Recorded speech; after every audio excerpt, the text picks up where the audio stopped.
Disclaimer, ये video एक काल्पनिक कथा पर आधारित है जिसे सिर्फ मनोरंजन और साहित्यिक प्रस्तुति के उद्देश्य से तैयार किया गया है।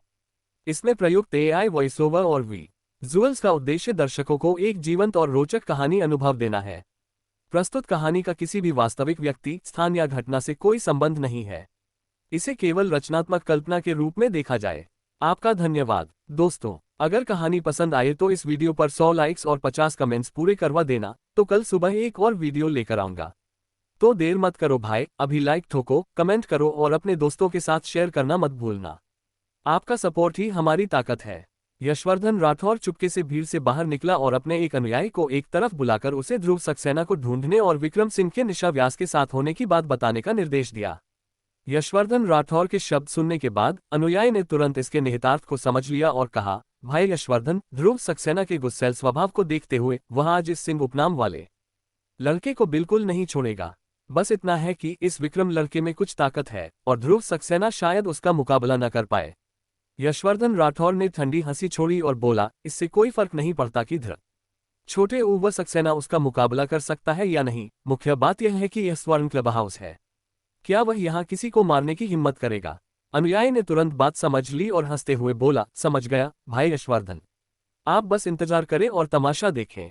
यशवर्धन राठौर ने संतुष्ट होकर सिर हिलाया, विक्रम सिंह की ओर देखा और दांत पीसते हुए बुदबुदाया, सिंह, तुम स्कूल में शक्तिशाली हो सकते हो, लेकिन वह सिर्फ स्कूल है।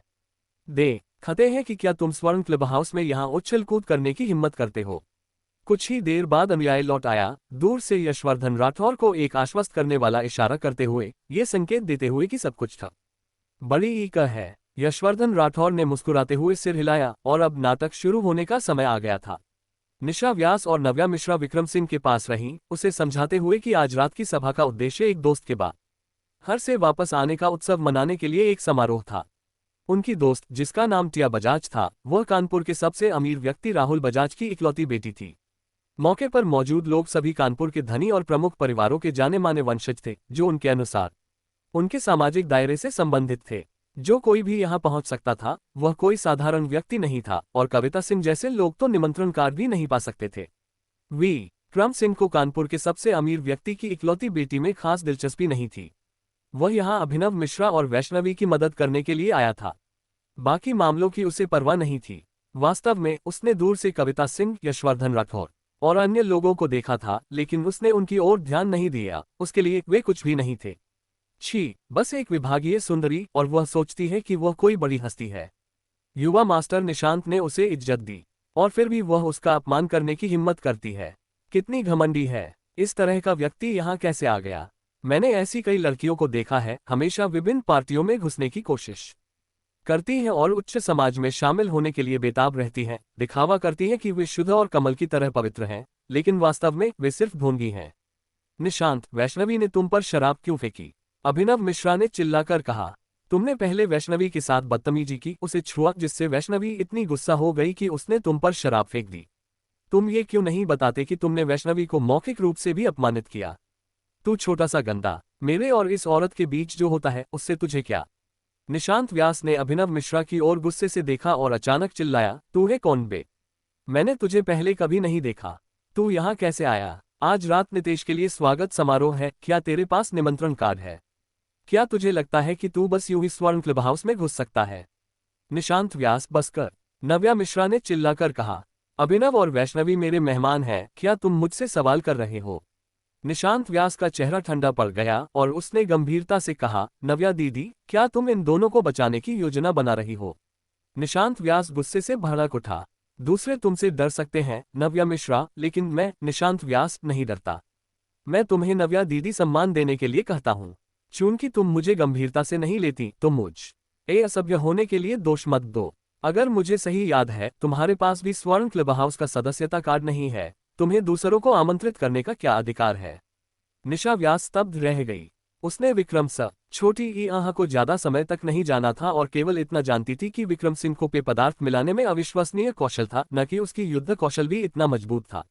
वह नव्या मिश्रा के लिए स्थिति को संभालने के लिए चिंतित थी। डर थी कि अगर मामला बढ़ गया तो विक्रम सिंह और अन्य लोग नुकसान में रहेंगे।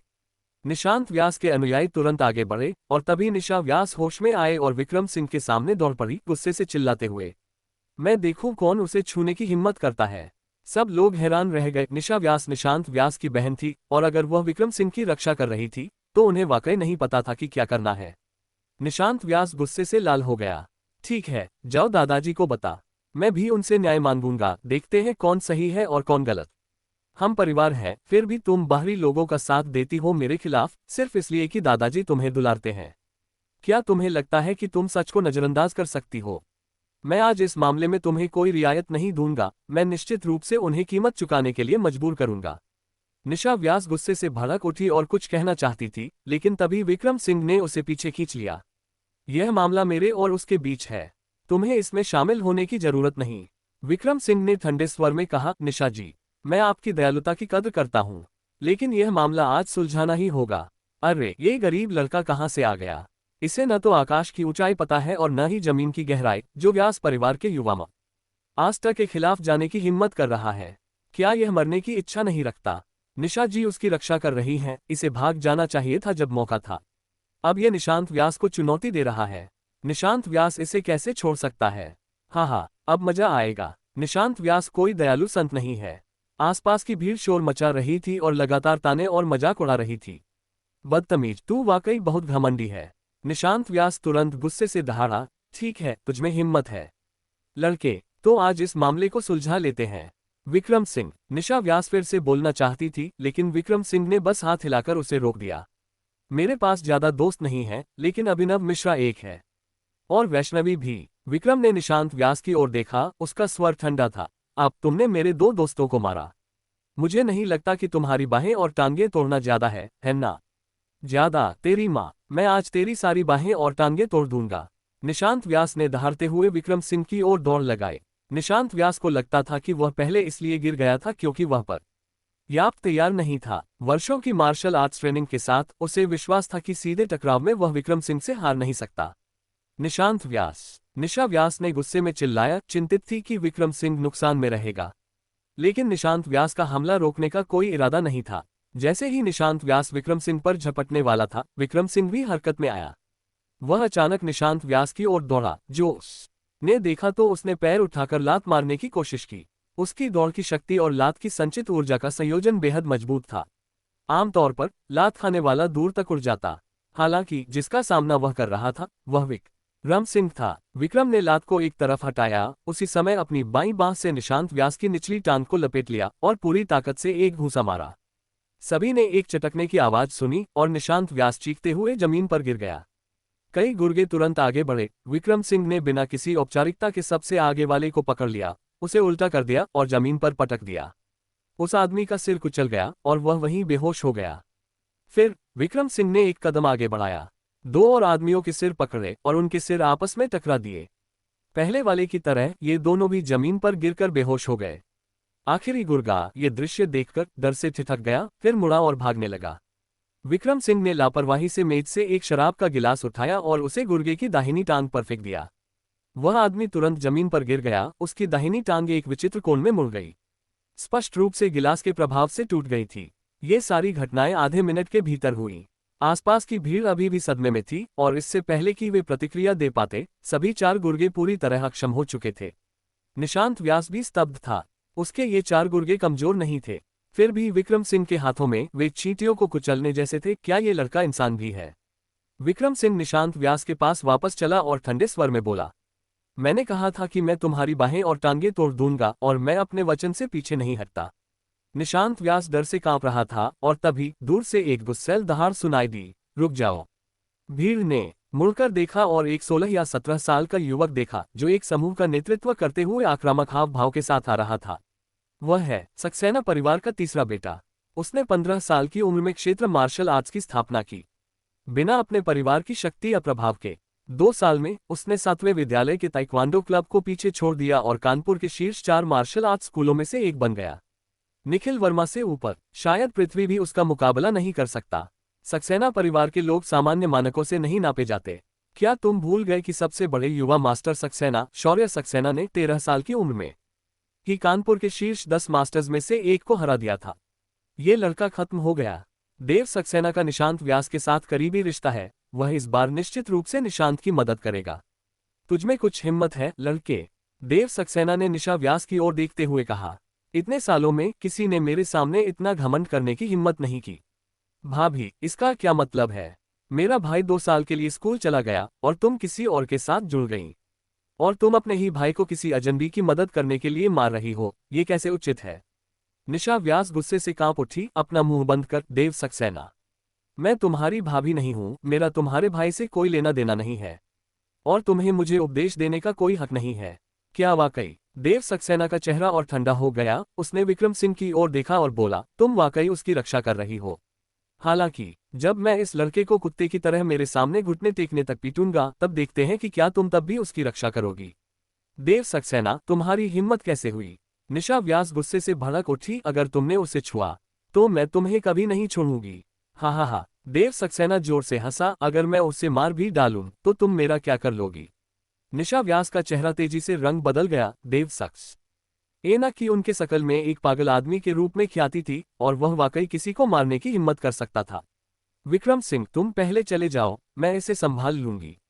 निशा व्यास ने विक्रम सिंह से फुसफुसाते हुए कहा। सोचता है कि भाग सकता है? देव सक्सेना ने दहाड़ा, आज कोई नहीं जाएगा। सही कहा, खासकर वह अभिनव मिश्रा और वह वैष्णवी, उन्हें यहीं छोड़ दो। निशांत व्यास ने क्रूर हाव भाव के साथ कहा, मैं उन्हें दिखाना चाहता हूं कि मुझ निशांत व्यास को ठेस पहुंचाने का क्या मतलब है। बदतमीज, देखो मैं बाद में तुम्हारा क्या हाल करता हूं। वैष्णवी डर से कांप रही थी, जबकि अभिनव मिश्रा डरने के बावजूद दांत पीसकर वैष्णवी के सामने खड़ा हो गया ताकि उसकी रक्षा कर सके। चुप कर, विक्रम सिंह ने निशांत व्यास के चेहरे पर लात मारी, जिससे निशांत व्यास बोल नहीं सका और उसकी नाक से खून बहने लगा। निकम्मा, तुम अभी भी लोगों को मारने की हिम्मत करते हो। देव सक्सेना पूरी तरह से गुस्से में आ गया और दहाड़ते हुए विक्रम सिंह पर झपटा। विक्रम से 3 मीटर दूर हवा में छलांग लगाकर उसने इतनी तेजी से घूंसा मारा कि हवा में सनसनाहट हुई। विक्रम सिंह ने हल्के से भौहें सिकोड़ लीं। देव सक्सेना की ताकत वाकई पृथ्वी से ऊपर थी और वह शायद प्रांत संशोधन क्षेत्र में प्रवेश करने के करीब था। कोई आश्चर्य नहीं कि उसने इतनी कम उम्र में इतना कुछ हासिल कर लिया था। वह निश्चित रूप से कोई साधारण मार्शल आर्ट का अभ्यास कर रहा होगा। निशा व्यास का चेहरा नाटकीय रूप से बदल गया और वह विक्रम सिंह की सहायता के लिए हस्तक्षेप करना चाहती थी, लेकिन देव सक्सेना के घुसे को देखकर वह भी असहाय महसूस कर रही थी और उसे नहीं पता था कि इसे कैसे रोकना है। जैसे ही घूंसा विक्रम सिंह पर लगने वाला था, विक्रम सिंह आखिरकार हरकत में आया। वह स्थिर खड़ा रहा और लापरवाही से अपना एक घूंसा मारा, जो देव सक्सेना के घूंसे से सीधा टकरा गया। एक चटकने की आवाज के साथ देव सक्सेना पीछे की ओर उड़ गया, एक मेज से टकराया और कई बार संघर्ष करने के बाद वापस उठ खड़ा हुआ। हालांकि उसकी दाहिनी बांह पूरी तरह लटक रही थी। विक्रम सिंह ने उसकी पूरी बांह चकनाचूर कर दी थी। सब लोग हैरानी से हाँफ उठे। यह एक ऐसा परिणाम था जिसकी किसी ने उम्मीद नहीं की थी। क्या विक्रम सिंह, जिसने इतनी आसानी से शक्तिशाली देव सक्सेना को एक ही घूंसे में हरा दिया, वाकई इतना शक्तिशाली हो सकता है? निशा व्यास भी स्तब्ध थी। उसने सोचा था कि विक्रम सिंह केवल पेय पदार्थ मिलाने में माहिर है, लेकिन अब ऐसा लग रहा था कि विक्रम सिंह उतना साधारण नहीं था जितना उसने कल्पना किया था। विक्रम सिंह अपने हाथ पीछे बांधे खड़ा था, देव सक्सेना को ठंडी नजरों से देखते हुए, एक झटके के लायक भी नहीं। तू? देव सक्सेना को गुस्सा चढ़ गया और उसने एक मुंह खून उगल दिया और फिर से जमीन पर गिर पड़ा। विक्रम सिंह ने उसकी ओर और ध्यान नहीं दिया और सीधे स्तब्ध निशांत व्यास के पास चला।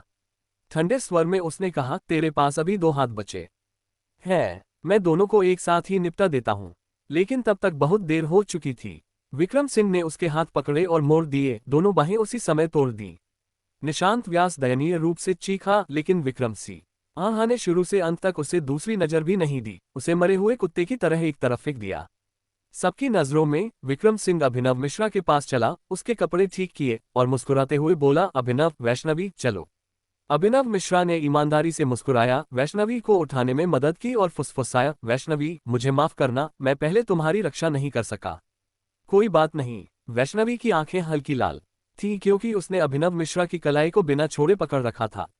हालांकि इस आदमी का कोई शानदार पारिवारिक पृष्ठभूमि या शक्तिशाली रुतबा नहीं था, उसने उस स्थिति में उसके लिए लड़ने के लिए खड़े होने की हिम्मत की थी, जो उसके लिए काफी था।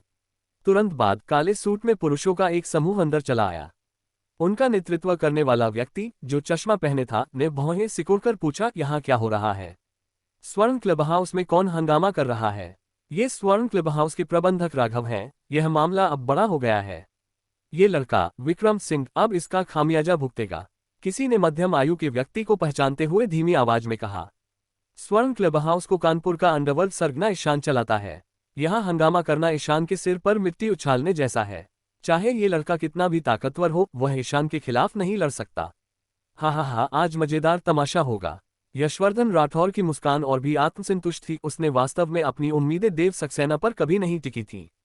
स्वर्ण क्लब हाउस उसकी असली योजना थी। कविता सिंह भी उत्साह से भरी हुई थी। जब देव सक्सेना हार गया था तो वह बहुत निराश हो गई थी, लेकिन अब ऐसा लग रहा था कि उसे और निराशा नहीं होगी। विक्रम सिंह, आज तुम्हें अपने घमंड की कीमत चुकानी पड़ेगी, कविता सिंह ने मन ही मन गुस्से में कहा। ईशान को नाराज करने का मतलब है कि तुम मर तो नहीं लोगे, लेकिन अपंग जरूर हो जाओगे। जब तुम लकवाग्रस्त होकर व्हीलचेयर पर बैठे होगे, तब तुम इस शादी से पीछे हटना चाहो तो भी नहीं हट पाओगे। प्रबंधक राघव, ये लड़का ही हंगामा कर रहा है, देव सक्सेना ने संघर्ष करते हुए जोर से चिल्लाया। ये तीनों हैं, इन्होंने निशांत व्यास को मारा और फिर मुझे भी बुरी तरह घायल कर दिया, स्वर्ण क्लब हाउस के नियमों की पूरी तरह से अनदेखी करते हुए। प्रबंधक राघव का चेहरा हल्का सा बदल गया। निशांत व्यास और देव सक्सेना, वे बड़े परिवारों के वारिस थे। स्वर्ण क्लब हाउस में उनकी चोट कोई छोटा मामला नहीं था। इसके अलावा जो मुख्य बात थी वह ये थी कि यह विक्रम सिंह दिखने में साधारण था। उसने पहले कभी इस व्यक्ति का नाम नहीं सुना था, इसलिए उसे स्वाभाविक रूप से पता था कि क्या करना है। ये तीनों सदस्य न होने के बावजूद निमंत्रित किए गए। मेजबान को दबा नहीं सकते, खासकर यहाँ हंगामा करना और हमारे सम्मानित सदस्यों को घायल करना, यह नियमों का गंभीर उल्लंघन है। आपका क्या मतलब है? निशा व्यास ने भौहें सिकुड़ते हुए पूछा। क्या आप ये भी नहीं पूछेंगे कि इस स्थिति में कौन सही है और कौन गलत? हमें इस बात से कोई सरोकार नहीं कि कौन सही है और कौन गलत, हमें सिर्फ अपने नियमों से मतलब है। प्रबंधक राघव ने मुस्कुराते हुए कहा, सर, वर्ण क्लब हाउस के नियमों का उल्लंघन करने की सजा गंभीर होगी। आप मेरे द्वारा आमंत्रित मेहमानों को सजा देने की हिम्मत करते हैं? निशा व्यास ने गुस्से में कहा। निशा जी, हम आपका सम्मान करते हैं क्योंकि आप एक सदस्य हैं। हालांकि अन्य लोग भी सदस्य हैं और हमें सबके साथ समान व्यवहार करना होगा, प्रबंधक राघव ने हल्के से मुस्कुराते हुए कहा। निशा व्यास गुस्से से कांप रही थी, लेकिन असहाय थी। आखिर यह स्वर्ण क्लब हाउस था। इस समय देव सक्सेना दूसरों की मदद से खड़ा हो गया था और दांत पीसते हुए तंज कसते हुए बोला, विक्रम सिंह, अब तुम्हें हमारे बीच का अंतर समझ आया है ना? क्या तुम्हें लगता है कि सिर्फ इसलिए कि तुम लड़ सकते हो, तुम्हारी बाहें मजबूत हैं, तुम अजेय हो? चाहे तुम कितने भी ताकतवर हो, तुम हमारे स्तर पर नहीं हो। आखिरकार घुटने टेककर दया मांगने वाला हमेशा तुम ही होगे। मेरे एक शब्द से मैं तुम्हें बिना कब्र के मरवा सकता हूं। तुम मेरा क्या कर लोगे? कुछ भिखारियों का समूह यहां दौड़कर आया, हमारे उच्च समाज में घुसने की कोशिश कर रहा है। छी, वे अपनी शक्ल भी नहीं देखते। मैंने ऐसे कई लोगों को देखा है जो सारी शर्म छोड़कर हमारे दायरे में घुसने के लिए बेताब रहते हैं, भिखारियों से भी बदतर। उन्हें बाहर निकालो, बाहर निकालो। विक्रम सिंह अपने हाथ पीछे बांधे खड़ा था। उसका चेहरा शांत था, जैसे कि उसने भीड़ के अपमानों को बिल्कुल सुना ही नहीं। विक्रम सिंह, चलो हम चले जाते हैं। अभिनव मिश्रा ने विक्रम सिंह के कपड़े खींचे और फुसफुसाया, हमारा इस जगह से कोई लेना देना नहीं है। लेकिन विक्रम सिंह ने हाथ हिलाया और मुस्कुराया। मैं वाकई जाने की योजना बना रहा था, लेकिन अब मुझे जाने का मन नहीं है। आज मैं उन्हें दिखाऊंगा कि किसका दायरा है जिसमें वे जबरदस्ती नहीं घुस सकते। भीड़ हैरान रह गई और फिर गालियां देने लगी, बदतमीज, मरने की कगार पर भी बन रहा है। प्रबंधक राघव का चेहरा ठंडा पड़ गया। महाशय, ऐसा लगता है कि आप यहाँ डटे रहने की योजना बना रहे हैं। क्या आपको लगता है कि हम आपके साथ बहुत नरमी बरत रहे हैं? विक्रम सिंह शांत रहा और बोला, मैं तुम्हें एक मौका दे रहा हूँ, ईशान को यह मामला सुलझाने दो, वरना शायद तुम अभी भी स्वर्ण क्लब हाउस से अपने दोनों पैरों पर चलकर निकल सको।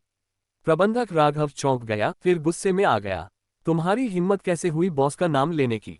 तुम अपने आप को क्या समझते हो? तुम वाकई अपने आप को बहुत ऊंचा समझते हो। प्रबंधक राघव इस स्थान पर लंबे समय से था, उसकी नज़र बहुत सटीक थी। उसने तुरंत पहचान लिया कि विक्रम सिंह और उसके दो साथियों का पृष्ठभूमि साधारण थी। इसके अलावा निशांत व्यास और देव सक्सेना को नाराज करना मृत्यु को न्योता देने जैसा था।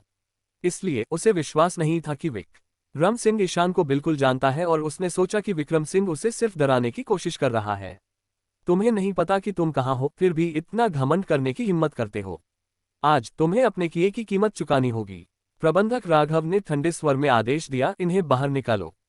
प्रबंधक राघव के अधीनस्थ तुरंत आगे बढ़े, विक्रम सिंह और अन्य लोगों को जबरदस्ती बाहर निकालने के लिए तैयार। मैंने तुम्हें एक मौका दिया था। विक्रम सिंह ने हल्के से आह भरी और अचानक एक कदम आगे बढ़ा, अपने सामने के दो आदमियों को उड़ा दिया और गुस्से में चिल्लाया, लेकिन तुमने उसे गंवा दिया। तुम हिंसा करने की हिम्मत करते हो। प्रबंधक राघव चिल्लाया। लेकिन इससे पहले कि वह अपनी बात पूरी करता, विक्रम सिंह ने फिर से हमला किया, उसके सभी अधीनस्थों को जमीन पर पटक दिया और प्रबंधक राघव के सामने खड़ा हो गया। उसने दांत पीसते हुए अपना फोन निकाला और गुस्से में बोला, तू मर गया, मर गया। स्वर्ण क्लब हाउस में हंगामा करने वाला कोई भी अच्छा अंत नहीं पाता। बॉस ऊपर मेहमानों का मनोरंजन कर रहा है। एक बार मेरे बॉस यहां पहुंच गए तो तुम्हें पता चलेगा कि तुमने किस तरह के व्यक्ति को भड़काया है। कौन परवाह करता है, वह इस बार निश्चित रूप से खत्म हो गया। स्वर्ण क्लब हाउस में हंगामा करना सिर्फ पिटाई की बात नहीं है, ईशान उसे मार डालेगा। दर्शक और भी तिरस्कारपूर्ण थे। सभी मजाक देखने की मुद्रा में खड़े थे। कविता सिंह ने अपनी मुठ्ठियां और सख्त कर ली। अगर ईशान आ गया तो वह इस शादी से पूरी तरह मुक्त हो सकती थी, क्योंकि विक्रम सिंह का अंत हो जाएगा। अध्याय 54। वह सदस्य नहीं है, लेकिन वह शेयरधारक है। विक्रम सिंह अपने हाथ पीछे बांधे खड़ा था। भीड़ के तानों को पूरी तरह से अनदेखा करते हुए वह खिड़की से बाहर का नजारा आराम से देख रहा था। हालांकि जब वह हॉल में दाखिल हुआ और खिड़की के पास खड़े विक्रम सिंह को देखा तो उसका शरीर अनायास कांप उठा, उसके पैर कमजोर पड़ गए और वह लगभग जमीन पर गिर पड़ा। भैया, भैया, राघव रोते हुए स्वर में दौड़ा, ये वही लड़का है, उसने। चुप कर, बदतमीज। ईशान ने राघव के चेहरे पर एक थप्पड़ जड़ा, जिससे वह पूरी तरह से हक्का बक्का रह गया। ईशान ने उसकी ओर ध्यान नहीं दिया और जल्दी से विक्रम सिंह के पास पहुंचा, गहरे झुककर बोला, युवा मास्टर सिंह, आप आ गए। विक्रम सिंह के स्वर में ठंडक महसूस करते हुए ईशान अनायास कांप उठा और जल्दी से बोला, युवा मास्टर सिंह, मुझे नहीं पता था कि आप आ रहे हैं। पहले स्वागत न करने के लिए माफी मांगता हूं। इस स्वर्ण क्लब हाउस के कुछ नियम हैं, लेकिन युवा मास्टर सिंह के सामने ऐसे नियम महत्वपूर्ण नहीं हैं। भीड़ का चेहरा फिर से बदल गया। ईशान को नियमों के प्रति बहुत सख्त माना जाता था, लेकिन अब वह कह रहा था कि विक्रम सिंह के सामने नियम महत्वपूर्ण नहीं है। नियम तो होने चाहिए, बस उन्हें मनमाने ढंग से नहीं बनाया जा सकता। विक्रम सिंह ने कहा, उदाहरण के लिए आज की स्थिति में जहां अस्पष्ट रूप से इन लोगों ने पहले हमें उकसाया, फिर भी प्रबंधक राघव सारी जिम्मेदारी हम पर डालना चाहता है। इसके अलावा जब मैंने उसे आपको बुलाने के लिए कहा, न केवल उसने मना कर दिया, बल्कि वह हमें बाहर निकालना चाहता था। ईशान, क्या ये वही नियम है जो तुमने बनाए हैं? प्रबंधक राघव अभी मुश्किल से खड़ा हुआ था। कांपते हुए उसने अभी जो कुछ हुआ था सब कुछ बता दिया। ईशान के सामने वह एक भी झूठ बोलने की हिम्मत नहीं कर सका। पिछली घटना को एक शब्द भी न छोड़ते हुए सुनाया।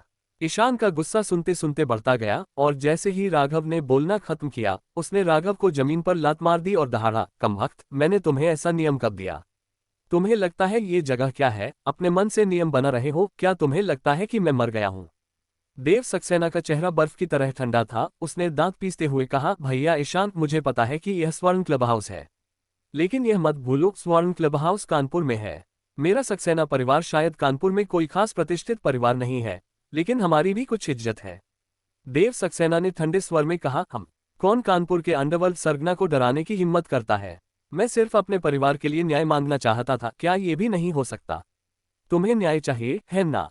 ईशान ने जोर से कहा, ठीक है, मैं तुम्हें जवाब दूंगा। देव सक्सेना, ये सच है कि तुम मेरे स्वर्ण क्लब हाउस के सदस्य हो, लेकिन तुम जिन लोगों को लाए उनका क्या? उन्हें मेरे स्वर्ण क्लब हाउस के मूल्यवान मेहमान पर हाथ उठाने का क्या अधिकार है? भैया ईशान, मुझे धमकाने की जरूरत नहीं, मुझे स्वर्ण क्लब हाउस के नियम पता है।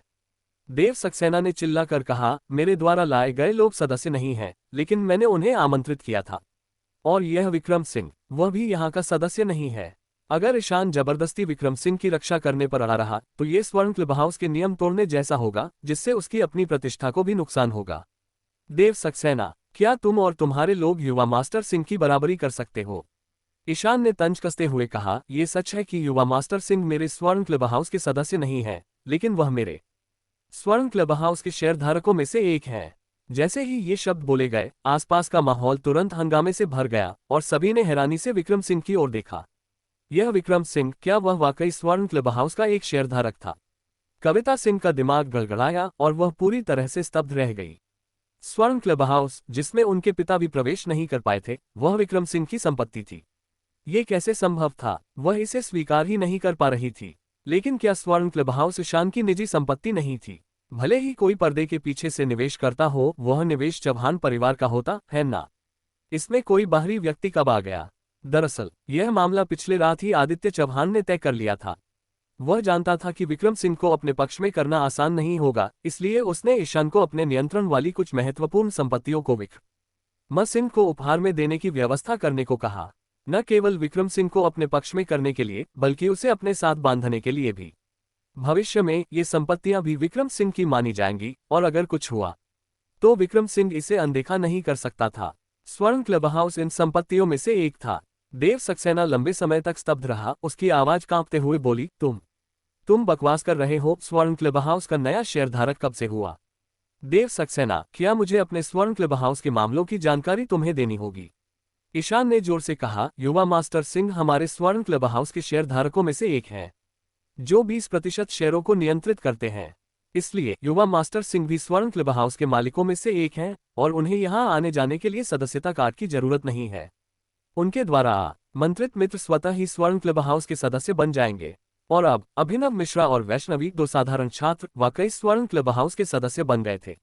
देव सक्सेना, तुम जिन लोगों को लाए उन्होंने स्वर्ण क्लब हाउस में हंगामा किया और एक शेयरधारक और क्लब हाउस के सदस्यों पर हमला करने की कोशिश की, जिससे हमारे क्लब के नियमों का उल्लंघन हुआ। ईशान ने रुककर फिर जोर से कहा, उनके आमंत्रक के रूप में तुम्हें भी जिम्मेदारी लेनी होगी। देव सक्सेना गुस्से से फट पड़ा। ईशान, दूसरे शब्दों में तुम सक्सेना परिवार के एक सदस्य को धमका रहे हो, है ना? ये धमकाने या न धमकाने की बात नहीं है, मैं बस नियमों का पालन कर रहा हूँ। ईशान ने हाथ हिलाया और ठंडे स्वर में कहा, देव सक्सेना के द्वारा लाए गए सभी लोगों को हटाओ, उनकी बाहें और टांगें तोड़ दो और उन्हें क्लब हाउस के बाहर फेंक दो। जहां तक देव सक्सेना का सवाल है, उसका सदस्यता कार्ड रद्द कर दो और अब से स्वर्ण क्लब हाउस उन्हें स्वीकार नहीं करेगा। निशांत व्यास और उसके समूह को भी बाहर फेंक दिया गया और मौके पर मौजूद सभी लोग लकड़ी के मुर्गों की तरह स्तब्ध थे। इसके साथ ईशान ने व्यास और सक्सेना, 2 विशाल परिवारों को नाराज कर दिया। ईशान विक्रम सिंह के पास चला, उसके चेहरे पर चापलूसी भरी मुस्कान थी। युवा मास्टर सिंह, क्या आप इस परिणाम से संतुष्ट हैं? भीड़ एक बार फिर स्थिति की गंभीरता से हैरान थी। 2 बड़े परिवारों को नाराज करने और अपने नुकसान की परवाह न करते हुए ईशान अभी भी यह सोच रहा था कि क्या विक्रम सिंह संतुष्ट है? क्या विक्रम सिंह वाकई इतना महत्वपूर्ण था? विक्रम सिंह ने धीरे से सिर हिलाया, उसकी आवाज ठंडी थी। तुमने इसे अच्छे से संभाला, लेकिन अभी एक बात और है। विक्रम सिंह ने मौजूद लोगों पर नजर डाली, उसकी आवाज ठंडी थी। मैं इन लोगों के साथ एक ही हॉल में नहीं रहना चाहता। ईशान एक पल के लिए स्तब्ध रहा, फिर तुरंत बोला, जाओ सबसे ऊपरी मंजिल पर लोगों को तैयार करो। युवा मास्टर सिंह और उनके दोस्त वहां आराम करने जा रहे हैं। उसके पास खड़ा अधीनस्थ चौंक गया। सबसे ऊपरी मंजिल वह जगह थी जहां बहुत महत्वपूर्ण लोगों का स्वागत किया जाता था। यहां तक कि कानपुर के 4 महान परिवारों के मुखिया जब वे यहां आते थे, ज्यादातर समय केवल छठी मंजिल पर रहते थे और शायद ही कभी सबसे ऊपरी मंजिल पर जाते थे। आसपास के सभी लोग एक बार फिर स्तब्ध थे, क्योंकि यहां आने वाला हर व्यक्ति स्वर्ण क्लब हाउस के नियमों से वाकिफ था। स्वर्ण क्लब हाउस के अंदर प्रत्येक मंजिल एक अलग दर्जा और पहचान का प्रतीक थी। जितना ऊपर कोई जाता था, उतना ही ऊंचा दर्जा दर्शाता था और सबसे ऊपरी मंजिल सर्वोच्च दर्जे का प्रतीक थी। आज सभी लोग यहां कानपुर के सबसे अमीर व्यक्ति की बेटी के भोज में शामिल होने आए थे और कानपुर के सबसे अमीर व्यक्ति की बेटी का भोज केवल तीसरी मंजिल पर हो सकता था, जो ये दर्शाता था कि सबसे ऊपरी मंजिल तक पहुंचना कितना मुश्किल था। यहां मौजूद युवा लोग, भले ही उनके पास सदस्यता कार्ड थे, उनके माता पिता अधिकतम चौथी या 5वीं मंजिल तक जा सकते थे और छठी मंजिल तक पहुंचना भी उनके लिए मुश्किल था। और अब विक्रम सिंह अभिनव मिश्रा और वैष्णवी को सबसे ऊपरी मंजिल पर ले जा रहा था। ऐसी सुविधा का आनंद लेने के लिए किस तरह का दर्जा चाहिए? अब सभी को आखिरकार विक्रम सिंह के पहले कहे गए वाक्य का मतलब समझ आया। यह नहीं था कि विक्रम सिंह उनके दायरे में नहीं घुस सकता था, बल्कि वे स्वयं विक्रम सिंह के दायरे में प्रवेश करने के योग्य नहीं थे। ईशान ने चापलूसी भरी मुस्कान के साथ कहा, युवा मास्टर सिंह, सबसे ऊपरी मंजिल का कमरा तैयार है, चलिए ऊपर चलते हैं। ठीक है, विक्रम सिंह ने सिर हिलाया। अभिनव मिश्रा और वैष्णवी को लेकर चला गया, शुरू से अंत तक दूसरों की ओर एक नजर भी नहीं डाली। विक्रम सिंह के चले जाने के बाद ही हॉल में फिर से गहमागहमी शुरू हुई। हर कोई विक्रम सिंह की पृष्ठभूमि के बारे में पूछ रहा था, उसकी पहचान के बारे में जानकारी ले रहा था। आज रात की घटनाएं इन दूसरी पीढ़ी के वंशजों के लिए वाकई चौंकाने वाली थी। विक्रम सिंह के साथ 3 साल तक सेना में रहने के दौरान क्या हुआ था? न केवल वह ताकतवर हो गया था, बल्कि सबसे महत्वपूर्ण बात, ईशान जैसे प्रभावशाली व्यक्ति भी उसके सामने झुक रहा था। उसे ऐसा करने के लिए कितना शक्तिशाली होना होगा? कविता सिंह को नहीं पता था कि विक्रम सिंह की स्थिति अब क्या थी, लेकिन वह विक्रम सिंह की वर्तमान शक्ति के बारे में बहुत स्पष्ट थी। अगर वह विक्रम सिंह से सगाई करती तो यह निश्चित रूप से वह नहीं होगा जो सामाजिक सीढ़ी चढ़ रहा था, बल्कि वह स्वयं ऊंची शाखा तक पहुंच रही थी।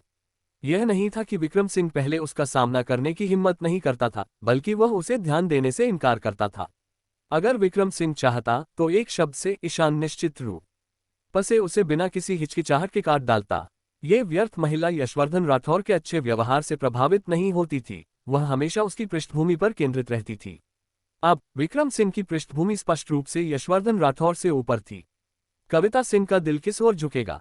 अपने दांत पीसते हुए यशवर्धन राठौर ने अपनी मुठियां कस ली और मन ही मन दहाड़ा, कविता सिंह तुम मुझे छोड़ नहीं सकती।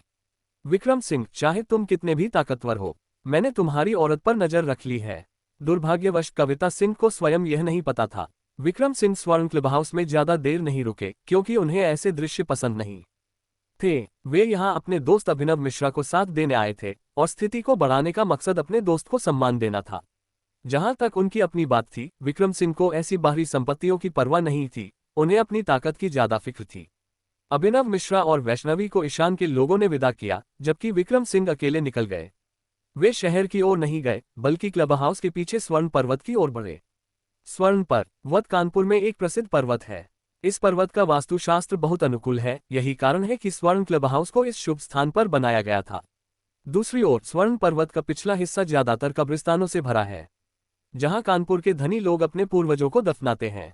किस्मत का ग्रंथ में ताओवादी साधना पर लिखे खंड में उल्लेख है कि एक वास्तुशास्त्र स्थान लोगों को आध्यात्मिक ऊर्जा भी प्रदान कर सकता है। हालांकि विक्रम सिंह की आकाश निगलना तकनीक शक्तिशाली थी, यह आखिरकार बाहरी बल को जबरन निकालने की प्रक्रिया थी, न कि स्वयं द्वारा धीरे धीरे विकसित की गई। ऐसी शक्ति को नियंत्रित करने के लिए अपनी ताकत को भी बढ़ाना जरूरी था। इसलिए विक्रम सिंह ने अब एक साधना पद्धति को फिर से अपनाया, ताओवाद और बौद्ध धर्म पर आधारित, जिसमें राक्षसी संप्रदाय मुख्य आधार था। एक ठोस नींव स्थिर प्रगति की अनुमति देती है। किस्मत का ग्रंथ में वास्तुशास्त्र की एक तकनीक थी। विक्रम सिंह ने इसके पहले पृष्ठ की सामग्री सीख ली थी और उनकी वास्तुशास्त्र क्षमताएं अब उन स्वयंभू गुरुओं से कहीं आगे थीं। स्वर्ण पर्वत के शिखर पर खड़े होकर वे पर्वत के वास्तुशास्त्र प्रवाह को मोटे तौर पर समझ सकते थे। आसपास कोई नहीं था। विक्रम सिंह ने ताओवादी साधना की हवा में तैरने की विद्या का प्रदर्शन किया, अपने शरीर की सच्ची प्राणशक्ति का उपयोग करके धीरे धीरे खुद को जमीन से ऊपर उठाया। यह विक्रम सिंह का हवा में तैरने की विद्या का पहला प्रयास था। पहले तो वे केवल आधा ही उठ पाए और फिर नीचे गिर गए, लेकिन जितना अधिक वे अभ्यास करते गए उतने ही कुशल होते गए। 1 घंटे बाद विक्रम सिंह हवा में गति कर पा रहे थे। हालांकि गति तेज नहीं थी और इसमें खर्च होने वाली शक्ति अभी भी काफी थी, जो उनके लिए वर्तमान में काफी बोझ थी। विक्रम सिंह को ताओवादी कलाओं में स्वॉर्ड राइडिंग टेक्निक याद आए, जो हवा में तैरने की विद्या का एक वैकल्पिक रूप थी। हवा में यात्रा के उसी तरीके का उपयोग करते हुए ये बहुत कम शक्ति खर्च करती थी और गति को जबरदस्त रूप से बढ़ा सकती थी, जो ताओवादी साधना में अधिक शक्तिशाली तकनीकों में से एक थी। हालांकि स्वॉर्ड राइडिंग टेक्निक का अभ्यास करने के लिए कम से कम समन्वय क्षेत्र में होना जरूरी था, जो पीले स्तर का तीसरा चरण है। विक्रम सिंह अभी समन्वय क्षेत्र में प्रवेश नहीं कर पाए थे और इसके अलावा उनके पास उपयुक्त तलवार भी नहीं थी, इसलिए अभी के लिए वह तकनीक केवल एक विचार थी। हवा में तैरने की विद्या का उपयोग करके ऊपर चढ़ते हुए छोटी विक्रम सिंह अभी बहुत ऊंचा नहीं उड़ पा रहे थे, मुश्किल से 5 या 6 मीटर जमीन से ऊपर, लेकिन ये चलने से कहीं तेज था। जल्द ही विक्रम सिंह पहाड़ के पीछे एक उभरे हुए पत्थर के मंच पर पहुंच गए। ये वह स्थान था जहां इस वास्तुशास्त्र खजाने की आध्यात्मिक ऊर्जा एकत्रित होती थी। पत्थर के मंच पर इधर उधर टहलते हुए विक्रम सिंह ने आध्यात्मिक ऊर्जा के स्थान को महसूस किया और ताओवादी गुप्त तकनीकों का उपयोग करके उसे अवशोषित करने के लिए पालती मारकर बैठ गए। ताओवादी गुप्त तकनीकों में अपनी शक्ति का उपयोग करके आध्यात्मिक ऊर्जा को धीरे धीरे शरीर में ले जाना पड़ता था। इस तरह ताओवादी साधना में प्रगति की गति राक्षसी साधना की तुलना में बहुत धीमी थी। हालांकि राक्षसी साधना की अपनी कमियां थीं, जैसे कि अस्थिर नींव का जोखिम। इस पद्धति से शुरुआती चरणों में तेजी से प्रगति हो सकती थी, लेकिन बाद में विभिन्न जटिलताएं हो सकती थीं। अस्थिर नींव के कारण राक्षसी साधकों की प्रगति बाद के चरणों में धीमी पड़ जाती थी। विक्रम सिंह ने आध्यात्मिक ऊर्जा के प्रवाह को महसूस किया और धीरे धीरे अपनी शक्ति का उपयोग करके उसे अपने शरीर में ले गए। बाहर से देखने पर कई सफेद ऊर्जा की धाराएं, जो अंगूठे जितनी मोटी थीं, विक्रम सिंह के चारों ओर लिपटती हुई दिख रही थीं, धीरे धीरे उनके 7 छिद्रों में प्रवेश कर रही थीं। जैसे जैसे आध्यात्मिक ऊर्जा धीरे धीरे उनके शरीर में प्रवेश कर रही थी, विक्रम सिंह को पिछले कुछ दिनों से आकाश निगलना के कारण होने वाली असुविधा धीरे धीरे ठीक होती महसूस हुई। आखिरकार उन्होंने किस्मत का ग्रंथ से गुप्त कलाओं का अभ्यास किया था, जो किसी भी सामान्य गुप्त तकनीकों से अतुलनीय थीं। रमेश यादव जैसे लोग प्राण संशोधन क्षेत्र के शिखर चरण में थे। हालांकि जब उनकी मुलाकात विक्रम सिंह से हुई, जो प्राण संशोधन क्षेत्र के प्रारंभिक चरण में थे, तो वे एक ही चाल में तुरंत मारे गए। समान स्तर की लड़ाइयों में विक्रम सिंह की ताकत किसी को भी तुरंत मार सकती थी। हालांकि अगर उनका सामना समन्वय क्षेत्र के किसी व्यक्ति से होता तो विक्रम सिंह की शक्ति से निपटना कुछ मुश्किल हो सकता था, क्योंकि समन्वय क्षेत्र और प्राण संशोधन क्षेत्र पूरी तरह से अलग अलग अवस्थाएं हैं जिनकी शक्ति के गुण पूरी तरह से भिन्न हैं। अचानक विक्रम सिंह, जो हवा में तैरने की टेक्निक का उपयोग करके पहाड़ से नीचे उतर रहे थे, रुक गए। उनकी नजर ढलान के बीच में एक एकाकी कब्र पर पड़ी। यह एकाकी कब्र एक काफी एकांत स्थान पर थी, लेकिन विक्रम सिंह बता सकते थे कि यह स्थान इस खजाने की भूमि के वास्तुशास्त्र जाल का एक नोट था। ऐसे नोट सामान्य वास्तुशास्त्र खजाने के स्थानों से भिन्न थे। इस प्रकार का वास्तुशास्त्र नोट वास्तुशास्त्र के प्रवाह का एक परिसंचरण बिंदु था। ये सरल लगता था, लेकिन वास्तव में ये वास्तुशास्त्र खजाने के स्थानों से कम प्रभावशाली नहीं था। इस वास्तुशास्त्र नोड में इस वास्तुशास्त्र भूमि की सारी समृद्धियां थीं। हालांकि वास्तुशास्त्र नोड को ढूंढना अत्यंत कठिन था। यहां तक कि हजारों द्वारा पूजे जाने वाले उन सम्मानित वास्तुशास्त्रियों को भी वास्तुशास्त्र नोड नहीं मिल सकता था। किस्मत का ग्रंथ से सीखा हुआ वास्तुशास्त्र विक्रम सिंह को इस वास्तुशास्त्र नोड को एक नज़र में पहचानने की अनुमति देता था। कब्र की ओर कुछ देर तक देखने के बाद विक्रम सिंह अचानक नीचे उतरे और कब्र के पास उतर गए। युवराज विक्रम सिंह ने समाधि पर लिखा नाम पढ़ा, कब्र के चारों ओर 2 बार चक्कर लगाया और तंज कसते हुए बोले, तुम्हारे वंशजों ने आखिर किसे नाराज किया? उन्होंने इतना उत्कृष्ट स्थान चुना, लेकिन किसी ने वास्तुशास्त्र को उलट दिया। अच्छे तू शास्त्र को बुरे में बदल दिया। न केवल यह वंशजों की रक्षा करने में असमर्थ है, बल्कि यह उनकी मुसीबतें भी बढ़ाता है। हालांकि वास्तुशास्त्र को उल्टने की यह विधि वाकई में बहुत भोंडी है। ऐसा लगता है कि जिसने वास्तुशास्त्र को उल्टा वह कोई बाहरी व्यक्ति ही था।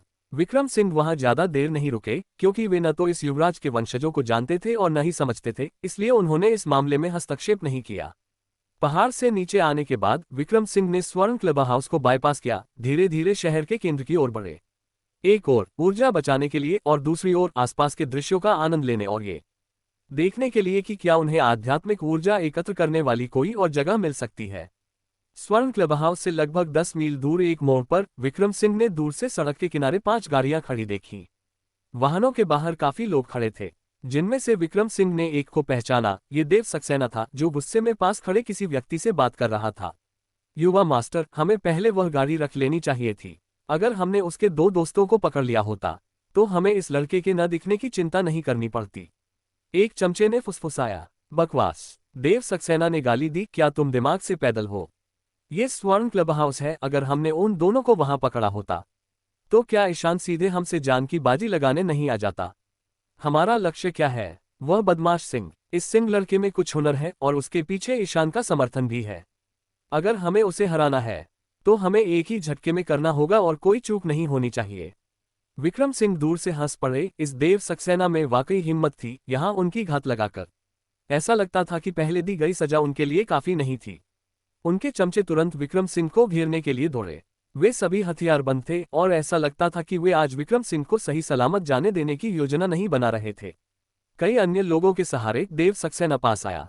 दांत पीसते हुए बोला, विक्रम सिंह, शर्त लगाता हूं तुमने नहीं सोचा था कि हम इतनी जल्दी फिर मिलेंगे। मैंने नहीं सोचा था, विक्रम सिंह ने हल्के से मुस्कुराते हुए कहा, मैंने नहीं सोचा था कि तुम इतने हिम्मत वाले हो। फिर से मुझे उकसाने की हिम्मत कर रहे हो। बदतमीज, तुम्हें लगता है कि अब भी घमंड करने का वक्त है? देव सक्सेना ने चिल्लाकर कहा, क्या तुम्हें पता है कि तुम्हें कौन घेरे हुए हैं? मैं तुम्हें बताता हूं। ये लोग, ये सभी क्षत्र मार्शल आर्ट्स के कुलीन योद्धा हैं। क्या तुम्हें लगता है कि मुझे हराकर तुम वाकई इतना घमंड कर सकते हो? मैं तुम्हें बता दूं, ये कानपुर है और मेरे देव सक्सेना सामने तुम कुछ भी नहीं हो। आज मैं तुम्हें सक्सेना परिवार की ताकत दिखाऊंगा। सिंह, तुम अंदर बहुत घमंडी थे, यहां तक कि मुझे मारने की हिम्मत की। अब मैं तुम्हें दिखाऊंगा। ये छोटे युवा मास्टर वह है जिसे तुम कभी नाराज नहीं कर सकते। देव सक्सेना गुस्से से भरा था, विक्रम सिंह की ओर इशारा करते हुए, तुम छोटे से बदमाश, मैंने कभी किसी को इतनी जल्दी मरने की हड़बड़ी में नहीं देखा। ठीक है, मैं तुम्हारी इच्छा पूरी करता हूं, उसे काट डालो। आसपास के लोग भयंकर गति के साथ कार्रवाई करने को तैयार दिख रहे थे, लेकिन तभी दूर से एक ठंडी आवाज अचानक आए, रुको। मुड़कर देखने पर उन्होंने देखा कि थोड़ी दूर पर एक काली बेंटले खड़ी थी। गाड़ी के पास एक पतली, आश्चर्यजनक रूप से सुंदर लड़की खड़ी थी, जो गुस्से से देव सक्सेना की ओर देख रही थी। लड़की की उम्र लगभग 18 साल की थी। उसकी त्वचा बर्फ से भी ज्यादा सफेद, बिल्कुल निर्मल और बिना किसी दोष के थी। उसकी आंखें साफ पानी के तालाब जैसी थीं, शुद्ध लेकिन शानदार। उसकी नाजुक छोटी नाक और चेहरी जितना छोटा मुंह। केवल रूप के आधार पर उसे आसानी से 9.5 से ज्यादा अंक दिए जा सकते थे। वह प्रिया शर्मा और शालिनी शर्मा बहनों से भी ज्यादा सुंदर थी, जिन्हें विक्रम सिंह ने पहले देखा था। और लड़की का कद काठी भी शानदार था, लगभग 1 मीटर 70 लंबी। उसकी कमर इतनी पतली थी कि उसे एक हाथ से घेरा जा सकता था। उसकी टांगें लंबी थीं और भले ही उसने साधारण स्नीकर्स पहने थे, वे उसके आकर्षण को कम नहीं करते थे। इस लड़की को पहली बार देखकर विक्रम सिंह भी एक पल के लिए छोटी ई रुक गए। क्या इस दुनिया में वाकई इतनी आश्चर्यजनक सुंदरता वाली कोई महिला हो सकती थी? देव सक्सेना पहले तो चौंक गया, फिर उसकी आंखों में उन्मादी खुशी भर गई और वह उत्साहित होकर बोला, टिया, तुम आ गई। टिया। विक्रम सिंह के दिल में हलचल हुई और वह निशा व्यास द्वारा टिया बजाज के बारे में बताई गई बात को याद करने से खुद को रोक न सके। क्या ये लड़की टिया बजाज हो सकती थी, कानपुर के सबसे अमीर परिवार की एकमात्र बेटी? देव सक्सेना, तुम क्या कर रहे हो? लड़की का चेहरा गुस्से से भरा था। तुम स्कूल में हमेशा दूसरों को तंग करते थे। मैंने नहीं सोचा था कि 2 साल तक पढ़ाई के लिए बाहर जाने और वापस आने के बाद भी तुम नहीं बदले। अभी भी हर जगह लोगों को तंग कर रहे हो। मुझे तुम्हारा हर जगह लोगों को तंग करना बिल्कुल पसंद नहीं। लड़की ने गुस्से में अपनी आवाज ऊंची की। विक्रम सिंह हंसने से खुद को रोक न सके। इस लड़की में वाकई काफी नाइटपन था। ये धनी परिवारों के बच्चों में दुर्लभ था। टिया बजाज, मैं तुम्हें सम्मान देता हूं, लेकिन यह मत सोचो कि मैं, देव सक्सेना, आसानी से डरने वाला हूं। देव सक्सेना ने गुस्से में कहा, मैं तुम्हें बता दूं, मेरे मामलों से तुम्हें कोई लेना देना नहीं। तो ये लड़की वाकई टिया बजाज थी। देव सक्सेना, जब तक मैं यहाँ हूं, मैं निश्चित रूप से तुम्हें मनमानी नहीं करने दूंगी। टिया ने दृढ़ता से कहा, अपनी आवाज ऊंची करते हुए। तो देखते हैं कि किसमें ज्यादा हुनर है। देव सक्सेना गुस्से में ताली बजाकर चिल्लाया, बदतमीज, मारो उसे। विक्रम सिंह ने अपनी मुट्ठी कसी, हमला करने को तैयार। तभी एक अधे उम्र का व्यक्ति अचानक नितेश के पीछे से निकला। देव सक्सेना, अगर टिया तुम्हें रुकने के लिए कह रही है तो तुम्हें रुकना चाहिए, अधेड़ व्यक्ति ने धीमी आवाज में कहा, अपने हाथ पीछे बांधे हुए। मैं तुम्हारे पिता का पुराना दोस्त हूं और मैं तुम युवाओं के साथ उलझना पसंद नहीं करता। मुझे ऐसा कुछ करने के लिए मजबूर मत करो जिसका मुझे पछतावा हो। देव सक्सेना का चेहरा तुरंत बदल गया। उसने दांत पीसते हुए अधेड़ व्यक्ति की ओर देखा और भारी स्वर में बोला, समर चाचा, आप एक वरिष्ठ विशेषज्ञ हैं, क्या आप वाकई हमारी युवा पीढ़ी के मामलों में दखल देना चाहते हैं? अधेड़ व्यक्ति का चेहरा शांत रहा। उसने जवाब दिया, मुझे तुम्हारे मामलों से कोई लेना देना नहीं, लेकिन मुझे टिया के मामलों की परवाह है। देव सक्सेना ने अपने होंठ काटे और आखिरकार उसने अधेड़ व्यक्ति का विरोध करने की हिम्मत नहीं की। जबरदस्ती बोला, ठीक है, आजमा। तुम्हें सम्मान देता हूं और इस लड़के को छोड़ देता हूं, लेकिन याद रखो, सक्सेना परिवार इसे नहीं भूलेगा। जो तुम चाहो। अधेड़ व्यक्ति ने हल्की मुस्कान के साथ कहा, मैंने पहले ही कहा था कि धन्यवाद की कोई जरूरत नहीं। अन्याय देखकर तलवार खींचना उचित है। टिया ने विक्रम सिंह की ओर हाथ हिलाया और अपनी गाड़ी में चली गई। दूर जाती बेंटली को देखते हुए विक्रम सिंह के चेहरे पर मुस्कान बनी रही। ये लड़की उन सभी से कहीं ज्यादा दिलचस्प थी जिनसे वह पहले मिला था। टिया बजाज। विक्रम सिंह ने धीरे से नाम दोहराया और जाने के लिए मुड़ा, लेकिन फिर वह रुक गया। उसने पास के जंगल की ओर देखा और फिर दूर की बेंटली की ओर। उसकी भौहें थोड़ी सिकुड़ गईं। एक पल की चुप्पी के बाद विक्रम सिंह धीरे धीरे चला गया। हालांकि जब वह एक बड़े पत्थर के पास से गुजरा तो वह रुक गया।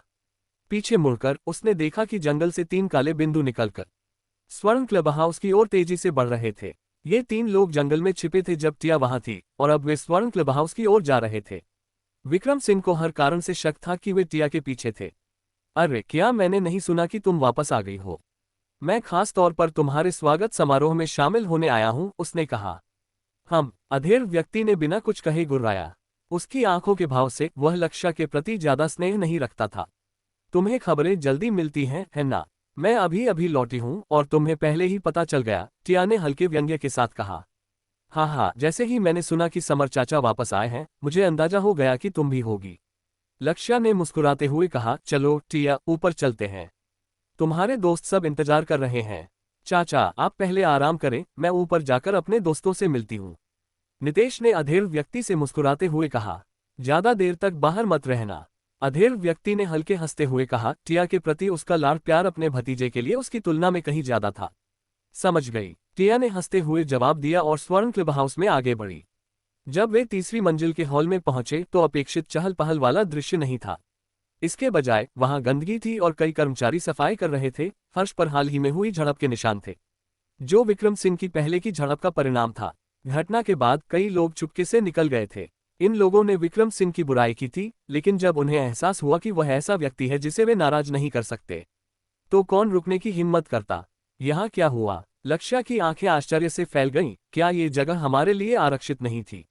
ये सारी गंदगी क्या है? अब तक सफाई क्यों नहीं हुई?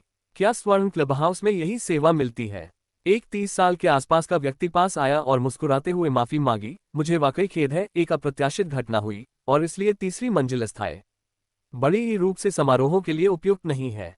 हालांकि हमने चौथी मंजिल तैयार की है और बॉस ने कहा कि आज रात का भोज वहां होगा। साथ ही हम माफी के रूप में 1 लाख की कीमत वाली 2 बोतल वाइन देंगे। तब जाकर लक्ष्या ने संतुष्ट होकर सिर हिलाया। ये ठीक है, गलतियों को सुधारना अच्छा है। अपने बॉस को बता दो, हम इस घटना के लिए उसे माफ करते हैं। उस व्यक्ति की आंखों में एक पल के लिए नाराजगी की चमक दिखी। कानपुर में ईशान का रुतबा ऐसा नहीं था कि ये युवा इतनी आसानी से उसके बारे में बात कर सके। यहाँ इतने कम लोग क्यों हैं? लक्ष्या की आंखें आश्चर्य से बाहर निकल आईं। ये कितना समय हो गया और लोग अभी तक नहीं आए। बड़ी ही अड़ में खड़े यशवर्धन राठौर ने तुरंत विरोध किया। क्या मतलब नहीं आए? वे अभी यहाँ थे, बस इतना हुआ कि उनमें से कई भाग गए। ये सब उस विक्रम सिंह की वजह से है, यशवर्धन ने गुस्से में कहा। उसने ज्यादातर लोगों को डरा दिया। क्या किसी ने हमारे आमंत्रित मेहमानों को भगा दिया? बदतमीज! क्यों? लक्ष्या तुरंत गुस्से में चिल्लाया। यह विक्रम सिंह कौन है? इतना घमंडी व्यवहार कर रहा है। हमारे समारोह में दखल देने की हिम्मत! क्या वह जीने से तंग आ गया है? यशवर्धन राठौर मन ही मन खुश हुआ, क्योंकि यही प्रतिक्रिया वह चाहता था। चूंकि देव सक्सेना विक्रम सिंह को नहीं संभाल सका, वह कानपुर के सबसे अमीर व्यक्ति का उपयोग होगा करके विक्रम सिंह से निपटने को तैयार था। ये सिर्फ हमारे समारोह में दखल देने की बात नहीं है, यशवर्धन ने जोर से कहा। उसने अभी हमारे कई दोस्तों को चोट भी पहुंचाए। निशांत व्यास, देव सक्सेना, वे सभी उसके द्वारा घायल हुए और उन्हें ले जाना पड़ा। उसने ऐसा हंगामा किया कि हम अब तीसरी मंजिल पर समारोह नहीं कर सकते, इसलिए हमें यहाँ चौथी मंजिल पर आना पड़ा। आसपास के लोग यशवर्धन के शब्दों को सुन रहे थे, लेकिन किसी ने उसे रोकने की कोशिश नहीं की। सभी के मन में विक्रम सिंह के प्रति कुछ दुश्मनी थी, क्योंकि आज उसने उनके पूरे सामाजिक दायरे का मुंह तोड़ दिया था। निकम्मा! उस बदमाश में इतनी हिम्मत! लक्ष्या ने गुस्से में गाली दी। क्या तुमने उसे नहीं बताया कि यह समारोह टिया के लिए था? 7वां विद्यालय का एक छात्र यशवर्धन ने तुरंत लक्ष्या को विक्रम सिंह के बारे में बताया। टिया बजाज ने भी विक्रम सिंह के बारे में जानकारी अपने मन में नोट कर ली। वह और भी उत्सुक थी, ये जानने के लिए कि यह सहपाठी कौन था जो कानपुर के 2 कुख्यात युवाओं को संभाल सकता था। स्वर्ण क्लब हाउस के बाहर विक्रम सिंह 3 लोगों के पीछे दूर से चल रहे थे और उनके करीब नहीं गए। तीनों ताकतवर थे, लेकिन उस अधेड़ व्यक्ति जितने नहीं जो पहले टिया बजाज के साथ था। इसलिए विक्रम सिंह ने जल्दबाजी में कोई कदम नहीं उठाया, बल्कि उनकी गतिविधियों पर नजर रखी। विक्रम सिंह ने इन 3 लोगों के खिलाफ कार्रवाई नहीं की, क्योंकि वे सिर्फ चमचे थे। टिया बजाज के लिए असली खतरा अभी सामने नहीं आया था, लेकिन चूंकि टिया ने उनकी मदद की थी, विक्रम सिंह निश्चित रूप से चुपचाप नहीं खड़े रहते। उन्हें याद आया कि विजय बजाज उनसे टिया की स्थिति के बारे में कुछ बात करना चाहते थे। उस समय विक्रम सिंह को इन मामलों पर ध्यान देने की इच्छा नहीं थी, लेकिन अब ऐसा लग रहा था कि उनका और टिया का रास्ता वाकई में बार बार मिल रहा था। चूंकि टिया को तत्काल खतरा नहीं था, विक्रम सिंह ने सांप को डराने का फैसला नहीं किया और शहर की ओर लौट गए। नया आया हुआ व्यक्ति लक्ष्या था, जिसे पिछली रात की विक्रम सिंह की घटना के बारे में पता चला था और उसने तुरंत उसकी पृष्ठभूमि की जांच का आदेश दिया। ये जानकर कि विक्रम सिंह का परिवार साधारण है और वह कुछ सालों तक सैनिक रहा था, लक्ष्या और भी बेपरवाह हो गया। इसी सुबह उसने कई चमचों को इकट्ठा किया और स्कूल में विक्रम सिंह को ढूंढने निकल पड़ा। बदतमीज, तुम विक्रम सिंह हो? दूर से लक्ष्या ने विक्रम सिंह की ओर इशारा करते हुए गाली दी। निकम्मे, तुमने मेरे दोस्त को मारने की हिम्मत की? क्या तुम जीने से तंग आ गए हो या बस पागलपन में डूब गए हो? बकवास! मैं यहाँ और क्यों आता? लक्ष्या ने गर्जना की। तुमने मेरे दोस्त को मारा और मेरे चचेरे भाई बहन की पार्टी में हंगामा किया। लड़के, तुम्हें लगता है तुम्हारे पास कितनी जाने बाकी है? निकम्मा, तुम्हें क्या लगता है कि तुम हमारा मुकाबला कर सकते हो? आज मैं तुम्हें दिखाऊंगा कि सामाजिक स्तर की खाई को तुम्हारी ताकत से पार नहीं किया जा सकता। विक्रम सिंह ने भौहें चढ़ाईं और अपनी मुठ्ठियां कसी, लड़ने को तैयार। तभी नितेश बजाज की गुस्से भरी आवाज दूर से आई। लक्ष्या, तुम क्या कर रहे हो? चचेरी बहन, तुम ठीक समय पर आई, लक्ष्या ने तुरंत कहा। ये वही लड़का है जिसने कल तुम्हारी पार्टी खराब की और हमारे दोस्तों को चोट पहुंचाई, जिससे हमारा मजा खराब हो गया। मैंने कब तुमसे कहा कि मेरे लिए किसी से बदला लो? टिया ने तीखे स्वर में जवाब दिया। मैंने तुमसे पहले ही कहा था कि मुझे तुम जैसे लोग जो अपनी ताकत से दूसरों को दबाते हैं, मुझे नफरत है। तुम अब क्या कर रहे हो? मेरे नाम का इस्तेमाल करके दूसरों को तंग कर रहे हो। तुम बदला लेना चाहते हो, है ना? टिया ने गुस्से में कहा, ठीक है, तो जाओ और उससे एक एक करके लड़ो। हाँ, लक्ष्य स्तब्ध रह गया। वह देव सक्सेना से कहीं कम था। देव सक्सेना को विक्रम सिंह के हाथों भारी नुकसान हुआ था। वह अकेले विक्रम सिंह का सामना करने की हिम्मत कैसे करता? विक्रम सिंह हालांकि मुस्कुराए। ये टिया बजाज वाकई में अपने व्यवहार में निष्पक्ष थी, उसमें अमीर उत्तराधिकारी की कोई बिगड़ी हुई आदतें नहीं दिखीं। तब जाकर टिया ने विक्रम सिंह की ओर देखा, थोड़ा रुककर भौहें सिकोड़ते हुए कहा, इससे तुम्हारा कोई लेना देना नहीं। टिया ने गुस्से में तीखा जवाब दिया और लक्ष्य तुरंत चुप हो गया। विक्रम सिंह को ऊपर से नीचे तक देखने के बाद टिया ने गंभीर स्वर में कहा, मैंने कल तुम्हें गलत समझा। मुझे नहीं पता था कि तुमने देव सक्सेना और निशांत व्यास को हराया, और मैंने सोचा कि तुम्हें तंग किया जा रहा है और मैंने तुम्हारा साथ दिया। तुम ज्यादा ईमानदार नहीं हो, है ना? विक्रम सिंह हंसने से खुद को रोक न सके। तुमने मुझसे कल की घटना के बारे में कुछ पूछा ही नहीं। वैसे भी मैंने बस 2 बार धन्यवाद कहा। मैंने तुमसे झूठ नहीं बोला, तो मैं बेईमान कैसे हुआ? नितेश ने बड़े शान से हाथ हिलाया। मैंने कल की बात पूछ ली है। उन चीजों के लिए तुम्हें दोष नहीं दिया जा सकता। मुख्य समस्या देव सक्सेना और निशांत व्यास की थी, जो हद से ज्यादा बढ़ गए थे। तो मैं तुमसे कोई शिकायत नहीं रखूंगी, लेकिन इस मामले में मैं तुम्हारे साथ हूं। अगर तुम्हें मदद की जरूरत हो तो मुझे फोन कर सकते हो। यह मेरा नंबर है। टिया ने विक्रम सिंह को एक कागज का टुकड़ा दिया। उनके पास खड़े लक्ष्य अचानक बेचैन हो गए। नितेश, तुम अपना फोन नंबर किसी को भी कैसे दे सकती हो? तुम्हें कैसे पता कि वह अच्छा इंसान है या बुरा? लक्ष्य रुका, फिर फुसफुसाया, वैसे भी मैंने उसका अतीत जांच लिया है। ये लड़का बस एक गुंडा है। चचेरी बहन, तुम ऐसे सड़कछाप लोगों से क्यों उलझती हो? यह मेरा मामला है, तुम्हें संभालने की जरूरत नहीं। नितेश ने गुस्से में जवाब दिया। विक्रम सिंह की ओर फोन कॉल का इशारा करते हुए फिर मुड़कर चली गई। लक्ष्य गुस्से में दांत पीसते हुए विक्रम सिंह को घूरा। तभी टिया की आवाज पीछे से आई, लक्ष्य, अगर तुम वापस नहीं आए तो मैं मनव चाचा को बता दूंगी। लक्ष्य डर से उछल पड़ा और जल्दी से नितेश के पीछे भागा। चचेरी बहन, मैं आ रहा हूं। मैं तुम्हारे साथ चलता हूं, बस मनव चाचा को मत बताना। टिया को जाते हुए देखते हुए विक्रम सिंह ने फोन नंबर अपने दिल में याद कर लिया। उनके होठों पर हल्की मुस्कान उभरी। मैदान के दूसरी तरफ यशवर्धन राठौर ने सब कुछ हैरानी से देखा। स्कूल में प्रवेश करने के बाद लक्ष्य ने सबसे पहले यशवर्धन राठौर को ढूंढा, जिसने उसे विक्रम सिंह को खोजने के लिए ले गया। यशवर्धन ने सोचा था कि वह विक्रम सिंह और लक्ष्य के बीच एक बड़ी लड़ाई देखेगा, भले ही लक्ष्य का समूह विक्रम सिंह का मुकाबला न कर पाए। ये दोनों पक्षों को कट्टर दुश्मन बना देता। इसका मतलब ये होता कि विक्रम सिंह ने कानपुर के सबसे अमीर परिवार से दुश्मनी मोल ले ली थी। तभी कविता सिंह यशवर्धन के दृष्टि क्षेत्र में आए। वह उसकी ओर नहीं गई, बल्कि मैदान में घूम रहे विक्रम सिंह का पीछा करने लगी। विक्रम सिंह, कविता ने उसे पुकारा। कविता के चेहरे पर गुस्से की छाया थी। उसने यह एक उपकार माना कि वह खुद विक्रम सिंह के पास आई थी, और उसका रवैया अप्रत्याशित था। जो पुरुष उसके आसपास रहते थे वे उसका बहुत सम्मान करते थे। कोई भी विक्रम सिंह की तरह व्यवहार नहीं करता था। गहरी सांस लेकर और अपने गुस्से को दबाते हुए कविता ने कहा, पापा ने मुझे तुम्हें सप्ताहांत रात के खाने के लिए बुलाने को कहा है। विक्रम सिंह ने स्पष्ट जवाब दिया, कृपया लक्ष्मण अंकल को बता देना कि मैं इस सप्ताहांत व्यस्त हूं और नहीं आ पाऊंगा। विक्रम सिंह, तुम्हारा मतलब क्या है? कविता गुस्से में भड़क उठी। मैंने खुद तुम्हें निमंत्रण देने के लिए आया और तुम मना कर रहे हो। तुम मुझे क्या समझते हो? विक्रम सिंह ने कविता की ओर देखा और ठंडे स्वर में कहा, कविता सिंह, क्या तुम भूल गई हो? हमारे बीच कुछ भी नहीं है। कविता अवाक रह गई। कल विक्रम सिंह की क्षमताओं को देखने के बाद उसने पूरी रात सोचा और आज उससे मिलने का फैसला किया। उसने सोचा था कि विक्रम सिंह से संपर्क करने से वह सम्मानित महसूस करेगा और वे अपने रिश्ते को सुधार सकते हैं। आखिरकार उसके दिमाग में वह हमेशा एक राजकुमारी थी जिसे सभी को प्यार करना चाहिए। लेकिन अब विक्रम सिंह का रवैया उसे अनिश्चित कर गया। उसे एहसास होने लगा था कि शायद विक्रम सिंह को वाकई उसकी कोई परवाह नहीं थी। दूर से ये सब देखते हुए यशवर्धन राठौर ने निराशा में दांत पीस लिए। कविता सिंह, मैं तुम्हें विक्रम सिंह के साथ नहीं रहने दूंगा। शाम के 6:30 पर एक काली सेडान कानपुर में प्रवेश करती है। गाड़ी में 3 लोग थे, जिनमें से एक विक्रांत चौहान था। चौहान परिवार का ये दूसरा बेटा, जिसे कानपुर से निष्कासित कर दिया गया था, वापस आने की हिम्मत करता है।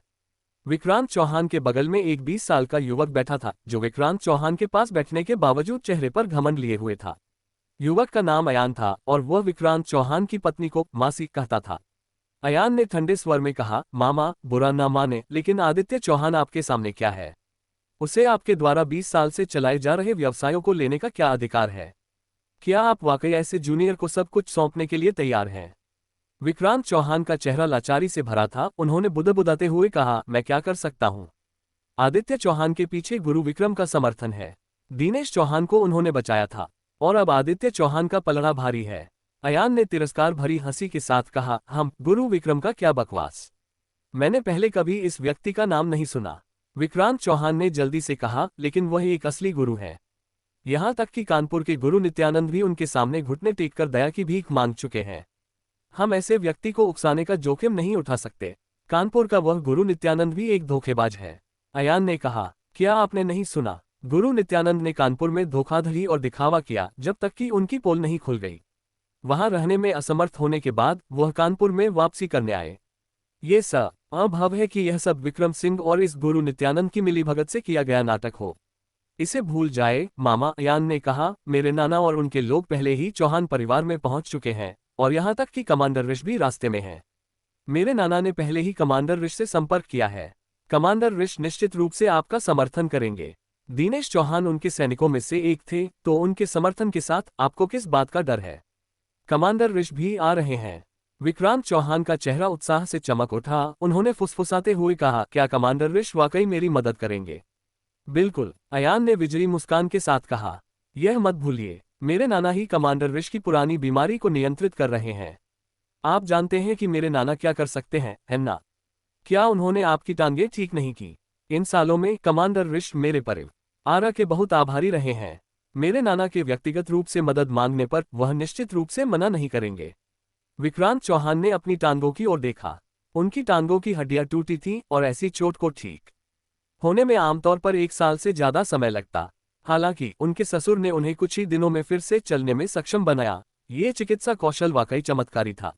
ये बहुत अच्छा है, विक्रांत चौहान ने खुशी से कहा और उन्होंने अपनी मुठ्ठियां कसकर बंद कर ली। दांत पीसते हुए घोषणा की, इस बार मैं आदित्य चौहान को पूरी तरह से कुचल दूंगा और मैं ये सुनिश्चित करूंगा कि विक्रम सिंह का कोई ठिकाना न बचे। स्कूल के बाद शाम को विक्रम सिंह जैसे ही स्कूल के गेट से बाहर निकले, उन्होंने देखा कि आदित्य चौहान पहले से ही उनकी प्रतीक्षा कर रहा था। आदित्य चौहान ने माफी भरे लहजे में कहा, विक्रम भाई, यहाँ दिनेश चौहान को खुद आपको लेने आना चाहिए था, लेकिन प्रांत से कमांडर ऋष अचानक आए हैं और चूंकि वह दिनेश चौहान के पूर्व कमांडर थे, दिनेश चौहान को उन्हें व्यक्तिगत रूप से स्वागत करना होगा। इसलिए मुझे आपके लिए आने की जगह लेनी पड़ी। कृपया मुझे माफ करें। आधे घंटे बाद दोनों चौहान परिवार के आंगन में पहुंचे। यह विक्रम सिंह की यहाँ दूसरी यात्रा थी और संयोगवश जैसे ही उनकी गाड़ी आंगन में रुकी, विक्रांत चौहान भी उनके बगल की गाड़ी से निकले। अब पूरे आत्मविश्वास के साथ विक्रांत चौहान ने घमंड से जवाब दिया, आज पिताजी का 80वां जन्मदिन है, मैं वापस कैसे नहीं आता? आदित्य चौहान, क्या तुम्हें लगता है कि सिर्फ इसलिए कि तुम परिवार की संपत्ति के प्रभारी हो, तुम मुझे नियंत्रित कर सकते हो? विक्रांत चौहान का रंग बदल गया और अयान ने तुरंत जोर से गाली दी, लड़के, तुम बात कैसे कर रहे हो? मैं तुम्हें चेतावनी देता हूं, अपने शब्दों पर ध्यान दो, वरना बाद में मेरे निर्मम होने के लिए मुझे दोष मत देना। सिर्फ इसलिए कि आज दिनेश चौहान का जन्मदिन है, इसका मतलब यह नहीं कि मैं तुम्हें नहीं छूऊंगा। मैं तुम्हें बता रहा हूं, अगर मैं तुम्हें ठीक करना चाहूं तो कोई तुम्हें नहीं बचा सकता। अपने हाथ पीछे रखते हुए विक्रम सिंह ने शांत स्वर में कहा, तुम्हें खुश होना चाहिए कि ये दिनेश चौहान का जन्मदिन है, वरना कम से कम तुम दोनों की जीवें तो चली ही जाती। आदित्य चौहान ने कड़ाई से कहा, अयान, ये हमारा चौहान परिवार का घर है और आज रात मेरे दादाजी का जन्मदिन समारोह है। अगर तुम हंगामा करना चाहते हो तो बाहर जाकर कहीं और करो, लेकिन चौहान परिवार के आंगन में तुम्हें बेहतर व्यवहार करना चाहिए। अयान ने आदित्य चौहान को गुस्से से घूरा और तीखे स्वर में कहा, आदित्य चौहान, क्या तुम मुझे डराने की कोशिश कर रहे हो?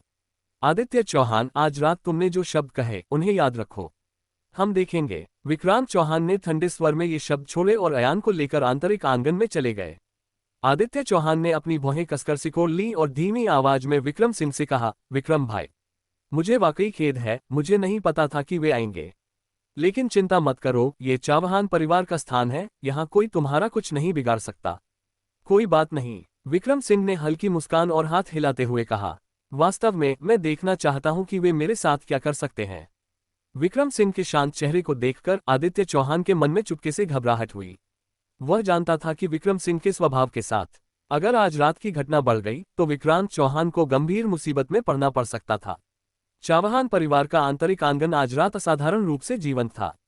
चौहान परिवार के वृद्ध मुखिया एक अनुभवी जनरल थे, जिनके पास शानदार सैन्य उपलब्धियां थीं। भले ही वह अब सेवानिवृत्त हो चुके थे, उनका प्रभाव अभी भी बना हुआ था। उनका जन्मदिन समारोह इतना महत्वपूर्ण था कि दिल्ली से भी बधाई संदेश भेजे जाते थे। उनका बड़ा बेटा संजय चौहान प्रांत में सबसे प्रभावशाली व्यक्तियों में से एक था और अपनी जवानी में उसके पास उन्नति के लिए बहुत जगह थी। ऐसी परिस्थितियों में शहर और प्रांत दोनों की ताकतें लगभग निश्चित रूप से अपने प्रतिनिधियों को उनके जन्मदिन पर सम्मान देने के लिए भेजती थीं। चौहान परिवार का आंगन अब लोगों से भरा हुआ था। यहाँ विक्रम सिंह ने कुछ परिचित चेहरों को भी देखा। नंदिनी, अराही, निशा व्यास, नव्या मिश्रा और अन्य आंगन में बैठे थे, समान उम्र के युवाओं के समूह के साथ हंसते बोलते हुए। यशवर्धन राठौर और कविता सिंह भी यहाँ थे, लेकिन वे कुछ दूरी पर बैठे थे। इसके अलावा कविता सिंह और यशवर्धन राठौर अब एक दूसरे के इतने करीब नहीं खड़े थे। ये लोग अपने बड़ों के साथ दिनेश चौहान को उनके जन्मदिन की बधाई देने आए थे। हालांकि उनके बड़े भी हॉल में बैठने के पात्र नहीं थे, उन्हें आंगन में खड़े होकर इंतजार करना पड़ता था। अरे, ये विक्रम सिंह नहीं है। हे विक्रम सिंह! निशा व्यास ने सबसे पहले विक्रम सिंह को देखा और तुरंत उनके लिए हाथ हिलाया। मौजूद दूसरी पीढ़ी के धनाढ्य लोगों ने पिछली रात वरुण क्लब हाउस में विक्रम सिंह की क्षमताओं को देखा था और वे बहुत प्रभावित हुए थे। अब विक्रम सिंह को देखकर वे सभी हैरान थे, वह यहाँ कैसे आ गया? दिनेश चौहान का एक महत्वपूर्ण जन्मदिन समारोह है और यहाँ हर किसी को आने की अनुमति नहीं है। क्या वह भी जन्मदिन की शुभकामनाएं देने आया है? ये कहना मुश्किल है। देखो, आदित्य चौहान व्यक्तिगत रूप से उसके साथ चल रहा है और वे हॉल की ओर जा रहे हैं। हे भगवान, क्या वह हॉल में प्रवेश करने वाला है? मेरे पिताजी को भी हॉल में जाकर शुभकामनाएं देने की योग्यता नहीं है। असंभव, यह असंभव है। उसकी उम्र में वह हॉल में प्रवेश करके शुभकामनाएं देने की योग्यता कैसे रख सकता है? पूरे कानपुर में ऐसा करने वाले बहुत कम लोग हैं। इस विक्रम सिंह का आखिर क्या बैकग्राउंड है? सबके चर्चा के बीच विक्रम सिंह आदित्य चौहान के पीछे हॉल में चले गए। सभी की आंखें फैल गईं और उनके चेहरों पर अविश्वास के भाव थे। ये पिछली रात स्वर्ण क्लब हाउस की घटना से भी ज्यादा चौंकाने वाला था। वह आदित्य चौहान से कुछ हद तक मिलता जुलता था और आदित्य चौहान का चचेरा भाई था। नील चौहान, संजय चौहान का बेटा और चौहान परिवार का सबसे बड़ा पोता। कौन गुरु विक्रम? आज रात दादाजी का 80वां जन्मदिन समारोह है। तुम अपने मनपसंद किसी को भी हमारे घर कैसे ला सकते हो? नील चौहान ने भौहें सिकोड़ते हुए कहा। क्या तुम्हें पता है कि अभी ऊपर कौन बैठा है? कमांडर ऋष यहाँ है और प्रांत से नंबर 2 और नंबर 3 व्यक्तिगत रूप से आए हैं। यह एक बड़ा पारिवारिक आयोजन है और तुम बस किसी को भी ले आए। अगर कुछ गलत हुआ तो क्या तुम उसकी जिम्मेदारी ले सकते हो? तुम्हें मेहमानों को संभालने के लिए नियुक्त किया गया है। क्या तुम इस तरह काम करते हो? आदित्य चौहान का चेहरा अजीब हो गया। उसने जल्दी से जवाब दिया, बड़े भाई, तुम गलत समझ रहे हो। दरअसल गुरु विक्रम दादाजी के। ये बकवास मत करो। नील चौहान ने आदेशात्मक स्वर में हाथ हिलाते हुए कहा, जल्दी से उसे बाहर ले जाओ। यहाँ कोई परेशानी मत पैदा करो। साथ ही तुम्हें अब हॉल में मेहमानों की देखभाल करने की जरूरत नहीं है। बाहर जाकर उन युवाओं का ध्यान रखो। अपना काम ठीक से करो, बेकार में इधर उधर मत घूमो। इस तरह के व्यवहार के साथ तुम परिवार का व्यवसाय कैसे संभालोगे? हॉल के अंदर या बाहर होना पूरी तरह से अलग स्तर था। और एक ही घोषणा के साथ नील चौहान ने आदित्य चौहान को बाहर भेज दिया, स्पष्ट रूप से उसे उच्च स्तर के लोगों से मिलने का अवसर देने से इनकार कर दिया। आदित्य चौहान कुछ बोलना चाहता था, लेकिन नील चौहान पहले ही दूसरों का स्वागत करने के लिए मुड़ चुका था, जिससे वह और विक्रम सिंह वहां खड़े रह गए। विक्रम भाई, मुझे वाकई खेद है। मेरे बड़े भाई को आपके बारे में नहीं पता था।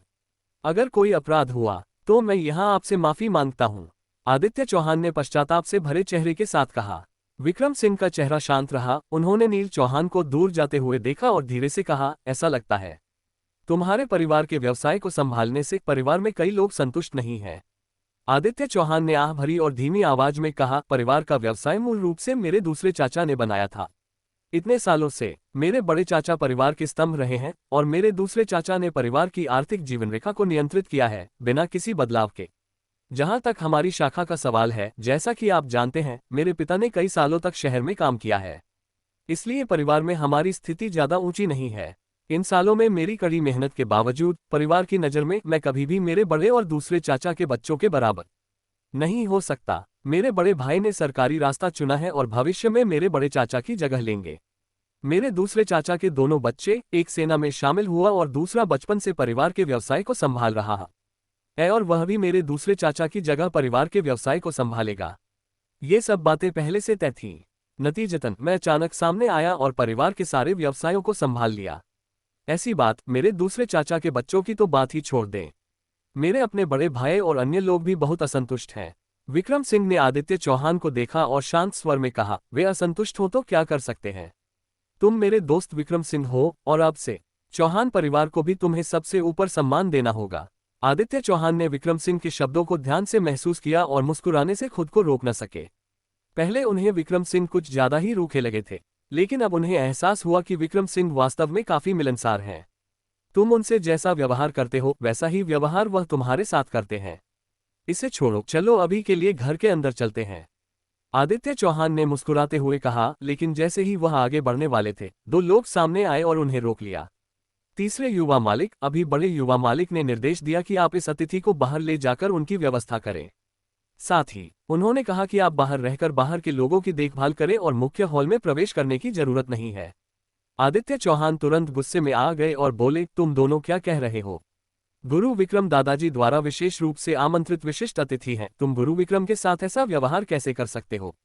दोनों लोगों ने शांत चेहरा रखा और कहा, ये बड़े युवा मालिक के आदेश हैं। तीसरे युवा मालिक, हमें वाकई खेद है, हमें वृद्ध मालिक द्वारा किसी विशिष्ट अतिथि को आमंत्रित करने की बात नहीं सुनी, तो कृपया हमारे लिए मुश्किल न खड़ी करें। आदित्य चौहान बहुत नाराज थे लेकिन कुछ कह नहीं सके। ये दोनों लोग नील चौहान के विश्वसनीय अनुयायी थे और उनकी बात नहीं मानते थे। हाँ, वह कल रात इतना सक्षम था, क्या आज वह दब नहीं गया? अब उसने पूरी तरह से अपनी इज्जत खो दी। कल रात की सक्षमता से क्या फायदा? चौहान परिवार के बड़े युवा मालिक के सामने वह चींटी से ज्यादा कुछ नहीं है। चौहान परिवार का बड़ा युवा मालिक उसे गंभीरता से कैसे ले सकता है? भीड़ में चर्चा जोरों पर थी और कविता सिंह ने भी अपनी भौहें सिकोड़ ली, विक्रम सिंह के प्रति थोड़ा तिरस्कार महसूस करते हुए। चूंकि उसके पास मुख्य हॉल में प्रवेश करने की क्षमता नहीं थी, तो वह ऐसी बेइज्जती क्यों कर रहा था? निशा, क्या तुम पागल हो गई हो? उनके बगल की लड़की इरा ने तुरंत घूरते हुए कहा, क्या तुमने नहीं देखा? विक्रम सिंह को अभी चौहान परिवार के बड़े युवा मालिक ने बाहर खदेड़ दिया, जिसका मतलब है कि बड़े युवा मालिक को उसका रवैया पसंद नहीं है। उसे हमारी मेज पर लाकर, क्या तुम बड़े युवा मालिक को हमें कम आंकने के लिए मजबूर नहीं कर रही हो? आसपास की सभी लड़कियां नाराजगी से बुदबुदा रही थीं, उन्हें विक्रम सिंह के बारे में अच्छा नहीं लगता था। उन्हें लगता था कि वह सिर्फ एक रूखा आदमी है जो ईशान पर निर्भर करता है और उसमें कुछ शारीरिक ताकत है। विक्रम सिंह ने सभी की चर्चाएं सुनी, उनका चेहरा शांत जल की तरह था। उन्होंने निशा व्यास की ओर हाथ हिलाया लेकिन उनके पास नहीं गए। तभी मुख्य हॉल की दिशा से अचानक हलचल हुई। सभी ने ऊपर देखा तो एक वृद्ध व्यक्ति को भीड़ से घिरे हुए बाहर आते देखा। ये और कोई नहीं, आज रात का जन्मदिन का सितारा राकेश चौहान था। राकेश चौहान को देखते ही सभी तुरंत उत्साहित हो गए और चिल्लाने लगे, वृद्ध राकेश चौहान को समुद्र जितनी विशाल समृद्धि और हिमालय से भी लंबी आयु की शुभकामनाएं। वृद्ध राकेश को धन और दीर्घायु की संचय और शुभता और समृद्धि की वृद्धि की शुभकामनाएं। निरोगी आंखें और तेज कानों के साथ जीवन को सहजता और आराम से मुस्कुराते हुए हर तरह की जन्मदिन की शुभकामनाएं सामने आई और राकेश चौहान ने मुस्कुराते हुए झुककर सौजन्य का जवाब दिया। फिर सभी की नजरों के बीच वह सीधे विक्रम सिंह की ओर चले। गुरु विक्रम, आप आखिरकार आए, राकेश चौहान ने उत्साह से कहा। कमरा तुरंत पानी की तरह शांत हो गया और सभी स्तब्ध रह गए, दृश्य पर दो आकृतियों को हैरानी से देखते हुए। राकेश चौहान विक्रम सिंह का स्वागत करने के लिए बाहर आए थे। मौके पर मौजूद लोग एक दूसरे की ओर देखने लगे, क्योंकि आज रात राकेश चौहान ने कुल 3 लोगों का व्यक्तिगत रूप से स्वागत किया था। एक कमांडर ऋष थे और बाकी 2 प्रांत से नंबर 2 और नंबर 3 थे। इन 3 लोगों का स्वागत करना अपेक्षित और निर्विवाद था।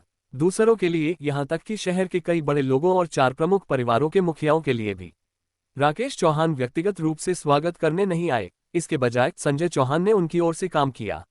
लेकिन अब राकेश चौहान वास्तव में विक्रम सिंह का स्वागत करने आए थे। इस युवक में, जो मिडिल स्कूल के छात्र जैसा दिखता था, ऐसा क्या खास था कि राकेश चौहान का व्यक्तिगत स्वागत प्राप्त हुआ?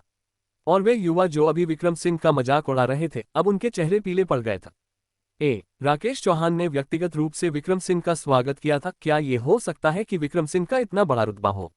ये पता चला कि यह नहीं था कि विक्रम सिंह मुख्य हॉल में प्रवेश करने के योग्य नहीं था, बल्कि यह था कि उसे स्वागत करने वाला व्यक्ति पर्याप्त रुतबे का नहीं था। जो लोग पहले विक्रम सिंह का मजाक उड़ा रहे थे, उनके चेहरे अब शर्मिंदगी से लाल हो गए थे। वे चाहते थे कि वे मेज के नीचे छिप जाएं। निशा व्यास की मेज पर बैठी लड़कियों का समूह अब पूरी तरह से अवाक था। उन्हें अपनी हरकतों पर गहरा पछतावा हो रहा था। राकेश चौहान द्वारा व्यक्तिगत रूप से स्वागत किए जाने पर अगर उन्होंने पहले निशा यास की बात सुनी होती और विक्रम सिंह को अपनी मेज पर अस्थायी रूप से बैठने दिया होता तो क्या राकेश चौहान को उनकी मेज पर ही नहीं आना पड़ता? अगर ऐसा हुआ होता तो वे सुर्खियों में आ सकते थे। क्या आज रात या हाँ आए हर व्यक्ति को चौहान परिवार की नजरों में पक्ष प्राप्त करने की इच्छा नहीं थी। राकेश चौहान द्वारा ध्यान दिए जाने की बात तो उन्होंने सपने में भी नहीं सोची थी, उनके बड़े भी इसके लिए योग्य नहीं थे। और अब क्योंकि उन्होंने सामूहिक रूप से विक्रम सिंह को अस्वीकार कर दिया था, वे सभी उस अवसर से चूक गए थे। उस पल निशा व्यास की मेज पर बैठे लोग अपने चेहरों को थप्पड़ मारकर सूजा देने की इच्छा से खुद को रोक नहीं पा रहे थे। विक्रम सिंह ने हल्की मुस्कान के साथ कहा, मैं वृद्ध मालिक को 100 साल से अधिक स्वस्थ जीवन की शुभकामना देता हूं। जैसे ही उन्होंने ये कहा, आसपास के लोग एक दूसरे को हैरानी से देखने लगे। ये कैसी जन्मदिन की शुभकामना थी? राकेश चौहान के पीछे एक वृद्ध व्यक्ति ने अजीब लहजे में कहा, 100 साल से अधिक स्वस्थ जीवन। ये कैसी जन्मदिन की शुभकामना है? क्या आजकल के युवा इतने अनजान हैं? आसपास के लोग अभी चुपके से हंसने लगे, जैसा कि अपेक्षित था। जैसे ही उसने बोला, उसने अपनी पोल खोल दी। गहराई की कमी तो गहराई की कमी ही है, वह ठीक से बोल भी नहीं सकता। राकेश चौहान तुरंत शर्मिंदगी में पड़ गए और जल्दी से मुस्कुराकर मामले को संभाला। ईशान जी, गुरु विक्रम हमेशा बेफिक्र रहते हैं और इन जटिल औपचारिकताओं की परवाह नहीं करते। हाँ, क्या ऐसा है? ईशान के होठों पर हल्की ठंडी मुस्कान उभरी। विक्रम सिंह ने ईशान की ओर देखा, उनकी आंखों से कुछ जानकारी पड़ते हुए। ये वृद्ध व्यक्ति, जिसका नाम ईशान था, विक्रांत चौहान का ससुर था। कोई आश्चर्य नहीं कि वह विक्रम सिंह के प्रति इतनी शत्रुता रखता था। गुरु विक्रम, ईशान जी हमेशा मजाक करना पसंद करते हैं, कृपया इसे दिल पर न लें। राकेश चौहान ने विक्रम सिंह से मुस्कुराते हुए कहा, आइए गुरु विक्रम, पहले अंदर चलकर बैठते हैं। ये ठीक है, विक्रम सिंह ने शांत स्वर में जवाब दिया और राकेश चौहान के साथ मुख्य हॉल में प्रवेश किया। नील चौहान दरवाजे पर खड़ा था। सब कुछ देखते हुए उसका चेहरा लोहे की तरह नीला पड़ गया। उसकी नजर आदित्य चौहान की ओर गुस्से से भरी थी। जन्मदिन के सितारे के लिए भोज मुख्य हॉल में आयोजित था, जिसमें एक बड़ा गोल मेज था जिस पर वर्तमान में 3 व्यक्ति बैठे थे। उनमें से एक, सम्मान के स्थान पर बैठा एक वृद्ध व्यक्ति, लंबा कद, चमकदार आत्मा और प्रभावशाली मौजूदगी वाला था। स्पष्ट रूप से कोई साधारण व्यक्ति नहीं था, शायद यही कमांडर ऋष थे। दूसरी दो तरफ 2 अधेड़ पुरुष बैठे थे। दोनों पुरुष मुस्कुरा रहे थे और भले ही वे ज्यादा नहीं बोल रहे थे, उनकी उच्च अधिकार की आभा स्पष्ट थी। ये 2 अधेड़ पुरुष तीसरे और चौथे स्थान पर बैठे थे। दूसरा स्थान शायद राकेश चौहान के लिए था। इसका मतलब था कि संजय चौहान को भी इन दोनों के पीछे बैठना पड़ता, जो इन पुरुषों की उच्च स्थिति को दर्शाता था, जो निश्चित रूप से प्रांत से नंबर 2 और नंबर 3 थे। मेज के चारों ओर केवल 8 कुर्सियां थीं और राकेश चौहान ने विक्रम सिंह को 7वीं कुर्सी पर बिठाया, जिसमें संजय चौहान अंतिम स्थान पर उनके साथ बैठे। विक्रम सिंह के सामने 2 वृद्ध थे, जिनमें पहले वाला ईशान और दूसरा संजय चौहान का ससुर जय भी कोई साधारण व्यक्ति नहीं था। मेज पर सभी की नजरें अब विक्रम सिंह पर थीं, प्रत्येक में थोड़ा मनोरंजन का भाव था। उनमें से कोई भी साधारण व्यक्ति नहीं था और एक मिडिल स्कूल के छात्र के साथ एक ही मेज पर बैठना, वे सभी अनिवार्य रूप से कुछ असंतोष महसूस करते थे। और ये तथ्य कि राकेश चौहान का पहला टोस्ट विक्रम सिंह के लिए था, ने उन्हें और भी असंतुष्ट कर दिया। तो दोस्तों, आज की कहानी यहीं तक थी। अगर आपको यह वीडियो पसंद आया हो तो एक प्यारा सा लाइक जरूर करें और इसे अपने दोस्तों के साथ शेयर करना बिल्कुल न भूलें। ऐसी ही शानदार और दिलचस्प कहानियों के लिए जुड़े रहिए द नॉवल एक्सप्लेनर चैनल के साथ। और हाँ, हमारे टेलीग्राम ग्रुप का लिंक डिस्क्रिप्शन में दिया गया है, जरूर ज्वाइन करें ताकि आपको हर नई कहानी की अपडेट सबसे पहले मिल सके। आपका प्यार और समर्थन ही हमें आगे बढ़ने की ताकत देता है। धन्यवाद।